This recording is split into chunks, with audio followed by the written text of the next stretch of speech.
এই বাংলাদেশের সূর্য সন্তান শহীদ আল্লামা দেলোয়ার হোসেন সাঈদী যদি আজকে বেঁচে থাকতেন, তিনি সবচাইতে খুশি হয়ে দেখতেন যে এই বাংলার ২০ কোটি হিন্দু মুসলমান সকল ধর্মের মানুষগুলো তাদের শত্রু, তাদের চিরশত্রু ভারতকে চিনতে পেরেছে। ঠিক কিনা বলেন?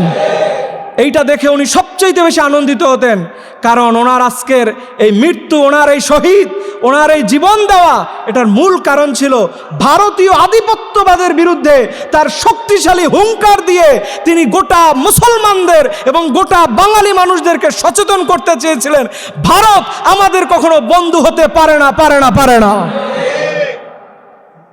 এই স্লোগান এক আল্লামা সাঈদী হারিয়ে গেলেও আমরা বন্ধ করব।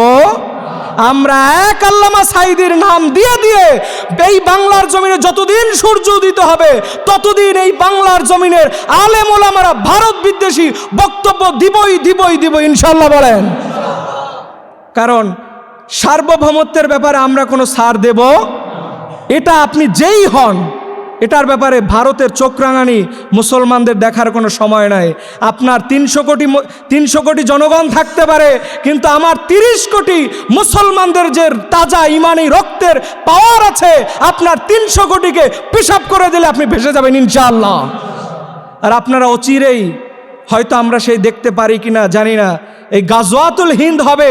যারা কথায় কথায় বাবরি মসজিদ ভেঙেছেন, এই আজকের এই দিনে যারা বাবরি মসজিদ ভেঙেছিলেন, যারা এখন বলতেছেন খাজা মাইনুদ্দিন চিশতি আজমিরির মাজারে মন্দির আছে, শ্রীরামের মন্দির আছে, অমুকের মন্দির আছে, এই দোহাই দিয়ে দিয়ে যারা ভারতের মুসলমানদের মসজিদগুলো ভাঙতেছেন, আমি আল্লাহর নামে শপথ করে বলি, এই ভারত আপনারা মসজিদ ভাঙার অপরাধে চূর্ণ বিচূর্ণ হয়ে গোটা পৃথিবীর মানচিত্র থেকে হারিয়ে যাবে ইনশাআল্লাহ বলেন।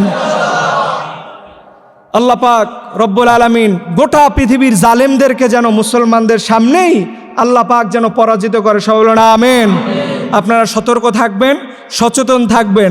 ভারতের কোনো প্রোপাগান্ডার ব্যাপারে আপনারা না জেনে কোনো প্রকার তাদের চক্রান্তে পা দিবেন না। আল্লাহ পাক রব্বুল আলামিন আমাদের সবাইকে শহীদি মর্যাদা, শহীদি তামান্না রেখে আল্লাহ পাক রব্বুল আলামিন আমাদের জীবনকে কবুল করুন, সবাই বলুন আমিন।